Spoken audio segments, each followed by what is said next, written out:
Embora muitos pensem que na eternidade não haverá mais casamento ou relações sexuais, porque em determinado contexto, os saduceus apresentaram a Jesus uma questão da antiga lei do levirato, em que o irmão mais velho casava com a viúva do falecido irmão para lhe suscitar descendência, apresentando o caso de uma viúva que se casou e morreu o marido, casou com o irmão mais velho, depois ele também morreu, e casou com o outro irmão e assim sucessivamente. No total, a viúva casou com os 7 irmãos.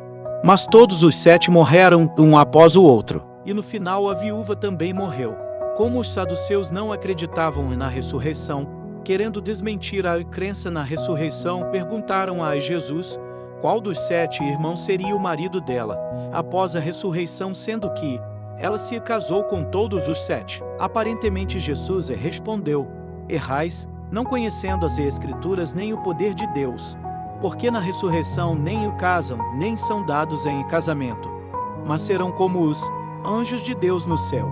Muitos interpretam que por causa dessa passagem não haverá mais casamentos ou relações sexuais na eternidade.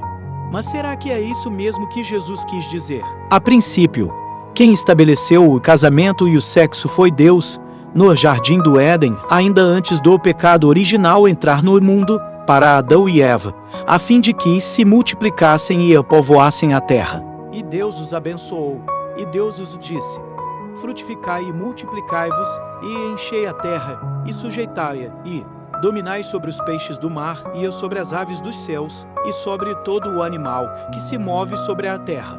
Portanto, o casamento e o sexo são uma instituição e uma dádiva do próprio Pai, o Criador.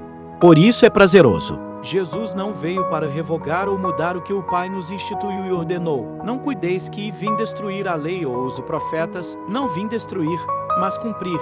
Porque em verdade vos digo que, até que o céu e a terra passem, nem um jota ou um tio jamais passará da lei, sem que tudo seja cumprido. Portanto, não faz sentido logo após a eternidade o casamento e o sexo deixarem de existir.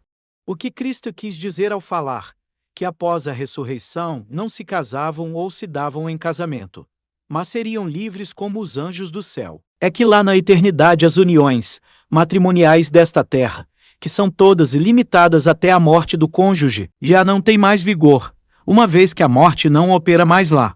Enquanto aqui nessa terra, a esposa e o marido perante a Deus estão ligados um ao outro no casamento como uma só carne, até que a morte os separe um do outro. Porque a mulher que está sujeita ao marido, enquanto ele viver, está-lhe ligada pela lei, mas, morto o marido, está livre da lei do marido. De sorte que, vivendo o marido, será chamada adúltera se for de outro homem, mas, morto o marido, livre está da lei, e assim não será adúltera se for de outro marido. Vemos isso reforçado quando Lucas trata da mesma passagem. Mas os que forem havidos por dignos de alcançar o mundo vindouro e a ressurreição dentre os mortos, nem hão de casar, nem ser dados em casamento, porque já não podem mais morrer, pois são iguais aos anjos, e são filhos de Deus, sendo filhos da ressurreição. Cristo está apenas mostrando que, na eternidade, ninguém estará mais limitado às leis matrimoniais do casamento passageiro desta terra,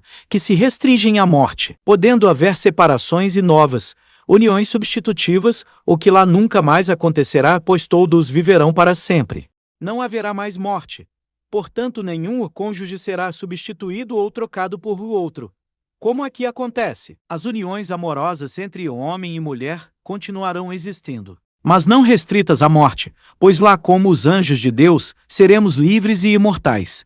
Mas como desde o início foi o propósito do Criador ao fazer o primeiro casal, homens e mulheres continuarão se unindo e, tendo relações amorosas e gerando filhos eternos que povoarão o novo mundo do Criador. Jesus não negou o casamento na eternidade. Apenas mostrou aos saduceus, os quais não criam em espíritos, em anjos e muito menos na ressurreição, que a questão do levirato, levantada por eles naquele contexto, não contradizia em nada a crença na ressurreição, a qual é real e acontecerá no futuro para todos os justos.